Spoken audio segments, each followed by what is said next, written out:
PG 2025 entrance exam June 15th வந்து என்பிஎம்எஸ் வந்து schedule பண்ணியிருந்தாங்க.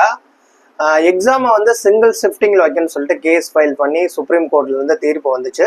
ஸோ எக்ஸாமை வந்து தள்ளி போட்டாங்க. அடுத்து நெக்ஸ்ட்டு எப்போ எக்ஸாம் வந்து இதை கண்டக்ட் பண்ணுவாங்க அப்படின்ற ஒரு டிஸ்கஷன் போயிருந்த இந்த சூழ்நிலையில் இன்னைக்கு ஒரு லேட்டஸ்டான அப்டேட் என்ன அப்படின்றத நான் உங்களுக்கு டீட்டெயிலாக சொல்கிறேன். என்பிஎம்எஸ் நேஷனல் போர்டு வந்து சுப்ரீம் கோர்ட்டுக்கு வந்து ஒரு அஃபிடவிட்டை வந்து சப்மிட் பண்ணியிருக்காங்க. அந்த அஃபிடவிட்டில் அவங்க என்னென்ன வைக்கிறாங்க, அதாவது முன் வைக்கிறாங்க அப்படின்றத நான் டீட்டெயிலாக சொல்கிறேன்.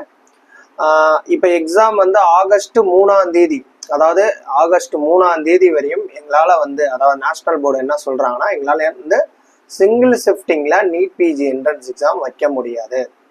எங்களுக்கு வந்து அதிக ரெக்குவயர்மெண்ட் தேவைப்படுது, அதாவது டைம் ரெக்குவயர்மெண்ட் வந்து அதிகமாக தேவைப்படுது.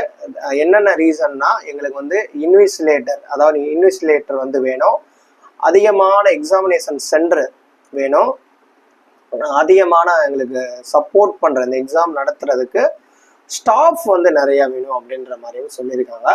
தென் இந்த என்ட்ரன்ஸ் எக்ஸாமை வந்து சிஸ்டமேட்டிக்காக, ஏன்னா இது வந்து பேப்பர் பேனால அந்த மாதிரி எழுதக்கூடிய எக்ஸாம் கிடையாது, சிஸ்டமேட்டிக்காக சிபிடி மோடுன்னு சொல்லுவாங்க, கம்ப்யூட்டர் பேஸ்டு டெஸ்ட்டுன்னு சொல்லுவாங்க. அதாவது கம்ப்யூட்டரில் தான் அந்த எக்ஸாம் வந்து கண்டக்ட் பண்ணுவாங்க.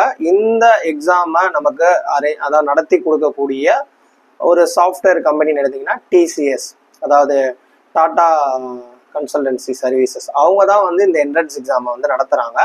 ஸோ அவங்க நடத்துறதுனால குறைஞ்சது வந்து ஒரு 1000 சென்டர் 250 சிட்டிஸில் வந்து இந்த எக்ஸாமை நடத்தணும். அதே மாதிரியே அதிகமான இன்வெஸ்டிலேட்டரு, அப்புறம் நிறைய பேர், ஸோ கிட்டத்தட்ட வந்து இந்த எக்ஸாம் நடத்துறதுக்கு ஒரு 60,000 பேரை வந்து நாங்கள் வந்து ஒர்க் பண்ண வைக்கணும், அதாவது இந்த பணியில் வந்து நாங்கள் ஈடுபட வைக்கணும், ஒரு 60,000 பேர் தேவை. அப்படின்றதுனால எங்களுக்கு வந்து இந்த ஆகஸ்ட் 3ஆம் தேதி வரையும் இந்த எக்ஸாமை வந்து சிங்கிள் ஷிஃப்டிங்கில் கண்டக்ட் பண்ண முடியாது அப்படின்ற மாதிரியும்.